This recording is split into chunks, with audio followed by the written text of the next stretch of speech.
I'm Max Keiser. This is the Keiser Report. On this show, we're trying to instigate as well as follow the global insurrection against banker occupation. Few countries are moving up the scale of outrage from indifference. The key word this week is indignation. Not quite outrage and decapitation, but we're getting there. Stacy, tell me more. Max, no wonder you're the leader of this global insurrection against banker occupation, because nobody does the indignated face better than you. I am the king of self-righteous indignation. Let's see the face. Well, I brought a special occasion, Stacy. I just can't draw it like that. It's not a special occasions only. The people of Greece have moved, you see, from indifference. Their sovereignty is being taken away from them. In Spain, of course, now, they're asking themselves, why? Why are we letting the global bankers do the DSK on us? Ooh! Well, you know, some might have thought it was hyperbole to call it banker occupation, but check out this first headline, Max. Greece. Shocking new bailout conditions mean the end of national sovereignty. Yes, apparently the big news from Greece this week, that is, in order for the country to qualify for future bailouts, they are going to actually have to hand over to outside authorities the function of collecting taxes. Well, as we've been saying on this show from the beginning, the objective of the outside forces, that being the IMF, which is controlled by the U.S., which is controlled by Wall Street, is to simply grab all of Greece's assets for pennies on the dollar and to annex the entire country of Greece, and that they should forego their sovereignty and their independence. Now they're just one more ride on Disneyland. Congratulations, Greece. You're now insignificant. Your entire 5,000-year history just got flushed down the toilet. Well, those leading the charge include bankers and politicians from the Netherlands and also the Germans. So it takes me to this next headline, the Fed's secret giveaway to European banks. And as Reuters says, file under things you never knew the Fed did during the financial crisis.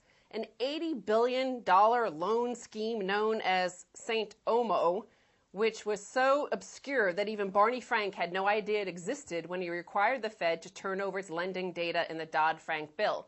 So it turns out that the Fed was making loans, extremely cheap loans of as little as 0.01%, when at the Fed's main bank window they were charging 0.5%. But most of these loans went to Credit Suisse, $45 billion, and Deutsche Bank, which is now being bailed out on the backs of the Greeks. But the fact is that these banks who are now occupying Greece would not even be alive if it were not for the rearming and the re-giving of ammunition, of weapons to these banks by the U.S. taxpayer who is backing the Fed ultimately. Right. That's right. The money comes from the U.S. taxpayer. Yeah. That's right. So, and the U.S. taxpayer, by the way, is 50 million unemployed. They can't. I see that in America. They go to the hospitals. They don't. The price of medicines is so high. They're substituting like penicillin. They're substituting it with cheddar cheese. You go for a blood transfusion, and they stick marshmallow fluff. They don't have enough money to give you adequate medicines to support this global scam. That's why people around the world are rising up. But the other point here is that, okay, we're being told that the whole financial system is going to collapse if we don't bail out Deutsche Bank via forcing the Greeks to hand over the rest of their children's and their futures and all of this stuff. But why doesn't the Fed just open up this St. Omo, the St. Omo window at 0.01%, loan to Greece at that rate? Why just for Deutsche Bank and Credit Suisse and Soc Gen and BNP Paribas? Why only those banks? Because, as we've explained it, these are the new Jim Crow laws. It's a form of discrimination. If you're Greek, you're the equivalent of being black in America before the civil rights movements. You have to sit at the back of the bus. If you're Greek in this environment, you're treated like a second-class citizen. It's Jim Crow laws, financial Jim Crow laws using interest rates. But I also think that this TARP will be known in the future as the Smoot-Hawley tariff of this Great Depression. You know, many say that the Smoot-Hawley tariff, which was a huge tariff that America placed on imported goods, in order to deal with the Great Depression. In fact, it caused a deep spiral. It caused the crisis to get worse. And I think you'll see that all these bank bailouts has become a matter of principle that they, no matter what, have to bail out these banks. And we see, despite the evidence, despite the death spirals, the debt spirals, the rising up of people around the world, they just refuse to back down from this losing bet. That's right. They're not bailouts, it's ransom money. They're paying the ransom. And according to the propaganda coming out of the Pentagon, they don't appease terrorists. And yet they pay terrorist ransom to banks every single day. So we're talking about banker occupation. And again, you know, here's some more proof that the bankers are occupying us from the entire infrastructure of our economies and our political systems. Accusations of treason in the Greek parliament. So a minister, Mr. Kamenos, stood up and alleged that the prime minister, George Papandreou, was guilty of treason. And he said that members of the prime minister's team presided over the sale of $1.3 billion worth of credit default swap contracts on or around December of 2009, shortly after coming to power.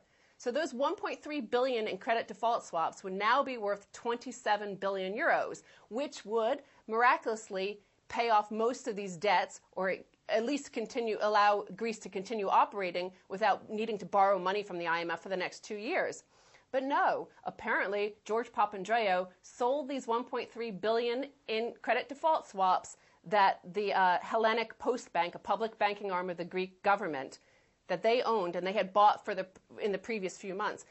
He sold it to a group of friends for a $40 million profit. These group of Greek oligarchs are now sitting on $27 billion that George Papandreou handed to him. That's right. It's a clear case of tyranny and treason. That's why we say on this show there should be a regime change in Greece, and that means regime change. I don't know how to sugarcoat it. I mean, you go down there to the assembly, the parliament, or wherever this George Papandreou idiot is living, and you pull him out and you get rid of him because he committed treason. He committed treason. He committed tyranny. So what are you going to do about it? You're going to get drunk on Ouzo like you do every other day, or are you going to? Oh, that's right. You want to be part of Disneyland. I forgot. Well, so these $1.3 billion in credit default swaps, which are insurance against the default of Greece, okay, he sold them to these private investors in December of 2009, at the same time that he went to the IMF and told them they were going to need a 110 billion euro bailout. So he sold this to these people at the same time he knew that Greece was about to default, and those credit default swaps would be worth a whole lot more. And in fact, at the same time, he was in the press saying, people are naked short selling our sovereign debt, and this is bad. Well, but at the same time, the Central Bank of Greece quite curiously decided to change the legal settlement period for shorting government bonds from 3 days to 10 days. This had the ostensible effect of aiding naked short sellers who were able to keep their positions against Greek national debt open longer, thus driving down the price of the country's bonds, spiking its yields, and pumping up the price of Greek CDS. So Papandreou was involved in fraud on 3 distinct occasions during this whole period of financial terrorism that is now resulting in the loss of Greek sovereignty. Well, it's a pincer movement. It's a movement that would make it's financial war that would make General Patton happy. He would be impressed with this. He would think that this pincer movement, he went at it from all sides, and somebody he knows made $27 billion. Well, I mean, as we've been saying all along, Stacy, the country of Greece is not bankrupt. The IMF is bankrupt. George Papandreou is bankrupt. Who knows what money he owes some casino or some drug lord somewhere, what kind of drug habit he's got, where he's willing to sell his frickin' country for a few quid.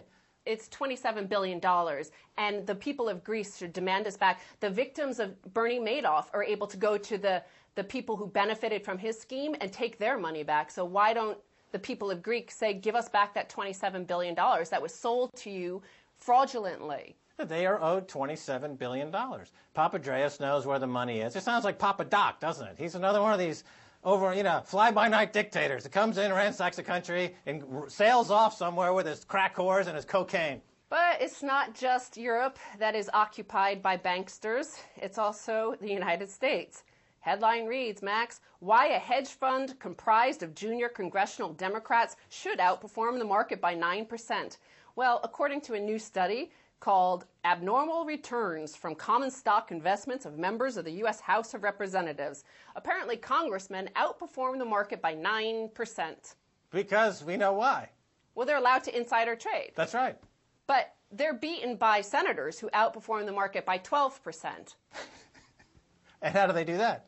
With insider information. For example, they used the case of the asbestos ruling that Bill Frist announced, I think it was in 2005, when he said they wouldn't be seeking a fine against these asbestos companies. Well, we knew because the market on these companies skyrocketed the week or two before. And of course, it was all the senators who had the decision to make power, to make the authority, to make the laws. Right, and Buzzy Krongard was buying 9/11 airline puts 2 weeks before 9/11. That's obvious. It's in the record. So the people in Washington trade on inside information.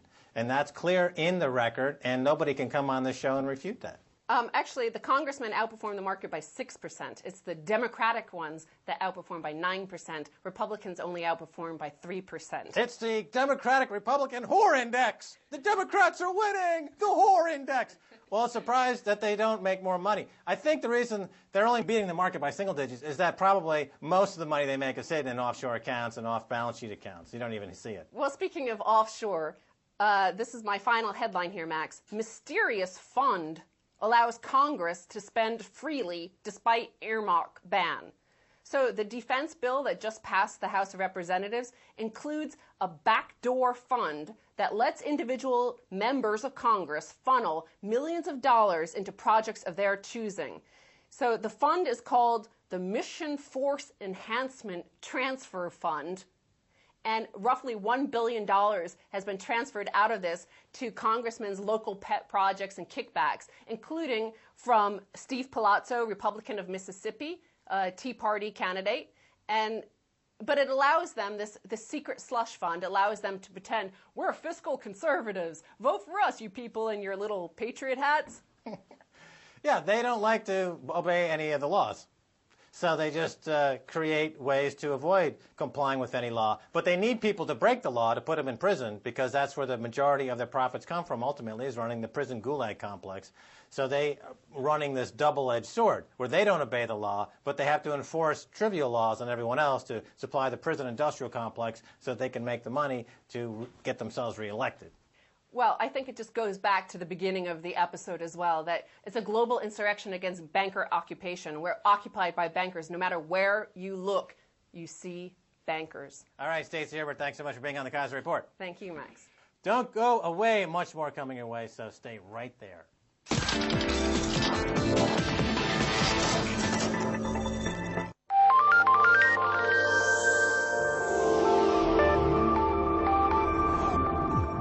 They live not only next to the border of the Gaza Strip and Egypt, but also on the border of peace and war. They're responsible not only for themselves, but also for their loved ones. And they are ready to take any risk.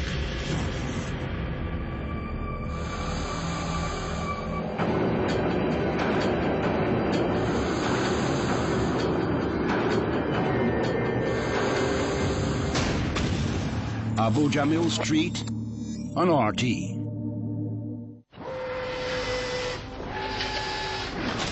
Welcome to the future, bringing you the latest in science and technology from around Russia. We've got the future covered. Permission free. Accreditation free. Transport charges free. Arrangement free. Risk free. Stereotypes free. Download free broadcast quality video for your media projects at freevideo.rt.com.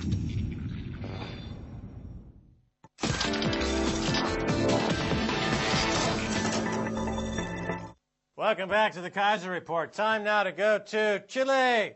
Talk with Gonzalo Lira of the Strategic Planning Group. Gonzalo, welcome back to the Keiser Report.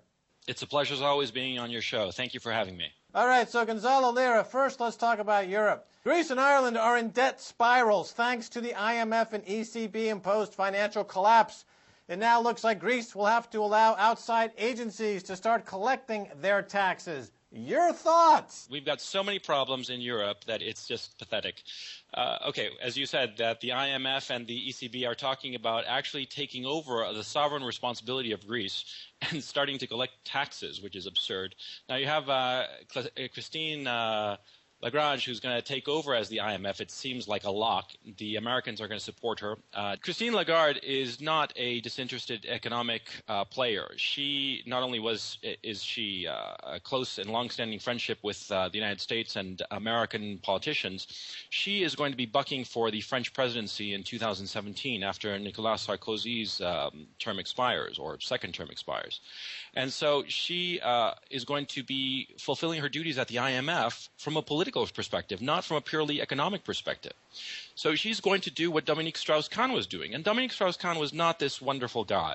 Basically, he was just throwing money at the problem and doing bailout after bailout, as opposed to the hard haircuts that have to be made. I mean, we have to restructure these debts. That's the only way that the European peripheral countries are going to be able to get out of this hole that they're in. Because the central planners are not restructuring the debts, they're simply foisting more debt onto the bonfire of debt. Should these countries simply default? No, they shouldn't just default. They should renegotiate and take haircuts and do what you normally do in a sensible debt restructuring situation. I mean, if you have a creditor who recognizes that the money that they are owed is not going to be paid back in full, then the smart thing is for the creditor to sit down at the negotiating table and restructure these debts, but not to push the debtor to the wall to default. I mean, what's the point of that? It doesn't help anybody. It hurts everybody. Yeah, but who's going to negotiate on behalf of Greece? Papadreou is in with the neoliberal banking shysters. They've got no government representation. They've got nobody at the table representing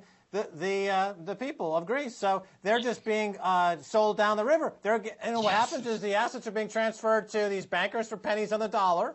So that's their intention all along. So nobody's negotiating for them. They should just default, or a regime change. What about a regime change? Now, in Latin America, during a similar situation, the people rose up and they kicked the bums out. Should the Greek people kick Papadreou to the curb? The Greeks are going to default. The Greeks should kick them to the curb, and so should the Irish, as a matter of fact. I mean, if we're going to start doing regime change, we should just start doing it across the European continent. Yeah, because all these people are in bed together, and all of them don't have the best interests of the people at heart. They have the best interests of the banking establishment and the political establishment at heart. That's the problem. Yeah, so again, the analogy with Latin America. Obviously, down there in Chile and in other Latin American countries like Argentina, famously, well known there, what happens when you've got the bankers and the politicians coming together to create a fusion of interests of the kleptocrats, and they literally just run away with any of the money that's left. So why don't the Greek people understand that they are on the verge of having their entire wealth confiscated from them by Christine Lagarde and the other kleptocrats who are circling like vultures, whether they've got a strap on or not? They're going to be down there doing damage. Well, actually, I think that the Greek people do recognize this. I mean, yesterday there was a protest of about 100,000 people, and there have been, protests in Spain, and I would guess that there's going to start being protests in Ireland as well. People recognize that they're being screwed by their own leadership. And I think that that's the problem. You have a leadership, a European leadership, that is completely disconnected from the people. There is the leadership class in Europe that wants European integration, but you have the great mass of people who do not want it. And so you have this situation where this discontinuity between the leadership class and the people, and it's going to continue, and it's going to get worse. All right, you mentioned the word integration there. So let's talk about that for a second. In other words, what the folks in Europe, the bankers in Europe want, they want to be able to administer all of the European countries from a central bank, because that's been missing so far in the Euro project. They don't really have the ability to, on the fiscal side of things, collect taxes on behalf of the ECB or some kind of central bank. So presumably this is the beginning of the bureaucrats in Europe creating some kind of European-wide taxing authority. So you have two issues. You have on the one hand the EFSF, the European Financial Stability Facility, which is the European-wide mechanism to issue bonds, and that has been trying to take over the bond-emitting mechanism of the peripheral countries. And on the other hand, now it seems as if the ECB or the European Finance Ministry is trying to take over the ability of the individual nations to collect taxes in their own country. So yeah, you have this centralization. The issue becomes, of course, whether the people of these countries will stand still for this. My bet is they will not. And my bet is that the peripheral countries will be the first to bolt, and it would seem reasonable that Greece would be the first because it's the weakest. And if it goes back to the drachma, or creates the new drachma, if you will, and instantly devaluates the drachma, 20% in the first day and maybe, say, 60 to 75% in the first 5 weeks, what would happen, of course, would be what happened to Iceland, which is they suffered short-term pain, but over the next year or two, they recovered. And I think that that would become the poster child for Greece exiting the euro. And if Greece exits the euro, I think that other countries, I'm looking at you, Ireland, Portugal, Spain, they're going to start thinking to themselves, hey, if the Greeks did it and it wasn't so bad, why don't we do it? And I think that that's what's going to happen. Yeah, I saw an interesting comment on ZeroHedge.com. Which was attached to a story on this Greek saga. And one of the commenters said that, well, why doesn't Greece just let all these outside interests buy all of their assets for cash and then renationalize them? I think that, well, it could happen. I mean, in Argentina, they do that every other weekend, to tell you the truth. I don't think that Greece is going to be in the Eurozone very long. I think that that's the bottom line issue. And I think that every bet from a financial standpoint should be the Greeks are going to exit the Eurozone. That's the only solution to this problem. And whoever is the new IMF head, it doesn't really matter because they're going to continue with the same medicine, which is bailing out and kicking the can down the road. But at the end of the day, you're going to have to pay this bill. And this bill is going to come due one way or the other. It is $227 billion. And the Greeks do not have that money. Somebody said, oh, well, maybe they could nationalize all the Greek gold. Well, the Greek gold in total is about 112 tons. So you're talking about $5 billion. Add up, all the other assets they could possibly liquidate. And you're talking maybe $30 billion total, tops. $30 billion against $227 billion. That's about 10%. That doesn't make anybody better. So I think at the end of the day, either they renegotiate, and if they are unwilling to renegotiate, as it is seeming increasingly clear, especially because Christine Lagarde was one of the people who was instrumental in the Basel III Accord of keeping the low capitalization of the banks in place. She doesn't want to renegotiate because she recognizes that if they renegotiate and the banks take a hit, the banks will be insolvent. And she's not going to allow that for the French banking system, let alone the German banking system. So they're going to play hardball with the Greeks, and that is just going to push them further off the cliff, and eventually they're going to just quit the euro. And it is going to be worse for the European financial system if that happens, because then potentially the Greeks could simply repudiate all the debt, or worse, or which is the same, which is convert all that debt into new drachmas and then instantly devalue the drachma. The French and the German financial and economic and political interests have to sit down with the Greeks, with the Irish, and with the Spaniards, and they have to renegotiate. They have to renegotiate now while they still can, because later, when the first of these countries exits the euro and their world does not end, the other countries are going to get the idea that, hey, why don't we leave the euro? And they're going to exit the euro, and it's going to be worse for the French and German banks, and it will precipitate a crisis which will be worse than the 2008 crisis. So, Gonzalo Lira, as part of the strategic planning group, you advise clients on the safest places to live for economic freedom as well as for environmental and political safety.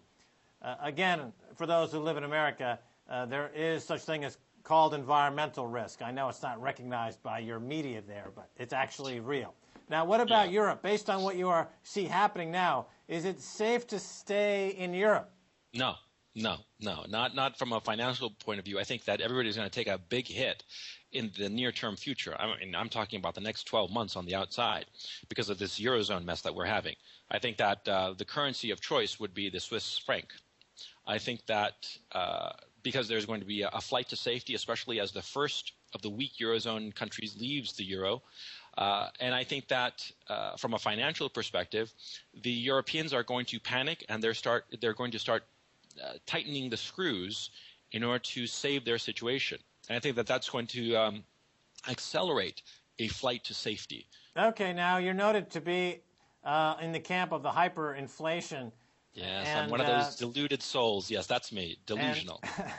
I did not say that, but I think we're on the same page there. But what about the U.S. dollar in this scenario? That's an interesting question. I think that, if there's a flight from the euro, I think inevitably there's going to be a flight to the treasury bonds and the U.S. dollar.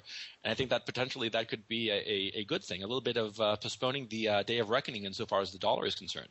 But as the saying says, postponing the day of reckoning doesn't mean that you're ending the day of reckoning. It's going to be coming the same. And I think that as QE2 ends now, and the economic indicators do not improve, as they will not improve, as they have not improved after $600 billion worth of money printing over the last 8 months. But there's going to be a return to more treasury purchases by the Federal Reserve, because the problem with the U.S. deficit is the Treasury Department does not have enough buyers for all this debt that it's issuing.